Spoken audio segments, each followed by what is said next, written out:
पद्धतीने अडथळे आणून आमच्या या शेतकऱ्यांची काम देणू कुठेतरी अडचणीत आणू नका ही जाहीररित्या या वीरभद्र महाराजांच्या रणांगणातून मी त्यांना करू इच्छितो। आणि नाहीच ऐकलं तर मूळ स्वभाव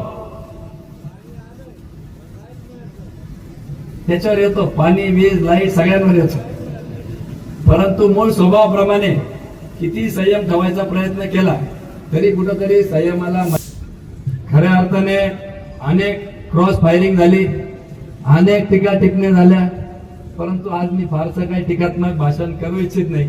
खरं तर आपले गणेश विरोधी लोकांना मी सांगू इच्छितो की माझी नम्रपणे विनंती राहील की आपल्याच परिसरातली ही काम देणू आहे।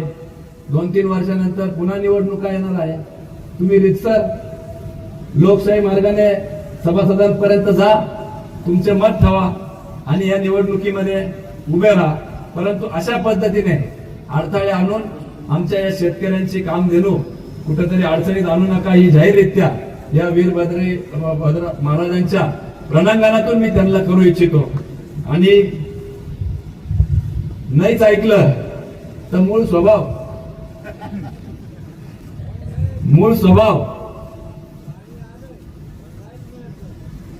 त्याच्यावर येतो, पाणी वीज लाईट सगळ्यांवर येतो, परंतु मूळ स्वभावाप्रमाणे किती संयम ठेवायचा प्रयत्न केला तरी कुठेतरी संयमाला मर्यादा असते।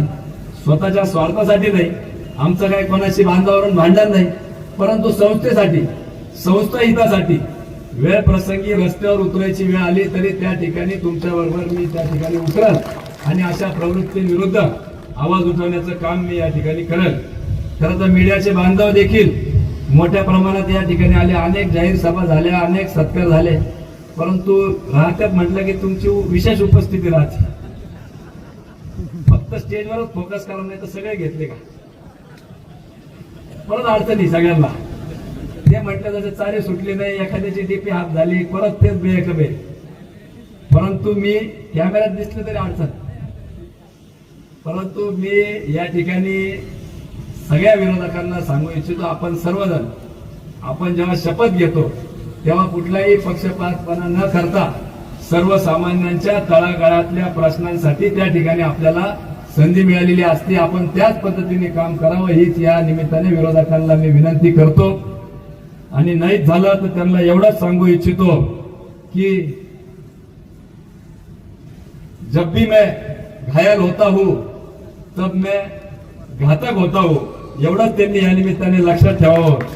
मी सकारात्मक राजकारण करणारा एक कार्यकर्ता आहे, आपली रेस मोठी करणारा कार्यकर्ता आहे, दुसऱ्यांची रेस पुसण्यापेक्षा आपण आपली रेस कशी वाढल त्या पद्धतीने काम करणारा एक कार्यकर्ता आहे। मगाशी म्हटल्याप्रमाणे अनेक भाषणांमध्ये मी सांगितलं, आमदार रूपी जरी 7-12 हा मला मिळाला असेल, तो बिल्ला आदरणीय मुख्यमंत्र्यांनीच माझ्या छातीवर लावलेला आहे, त्याच्यामुळे काळजी करायचं काही काम नाही।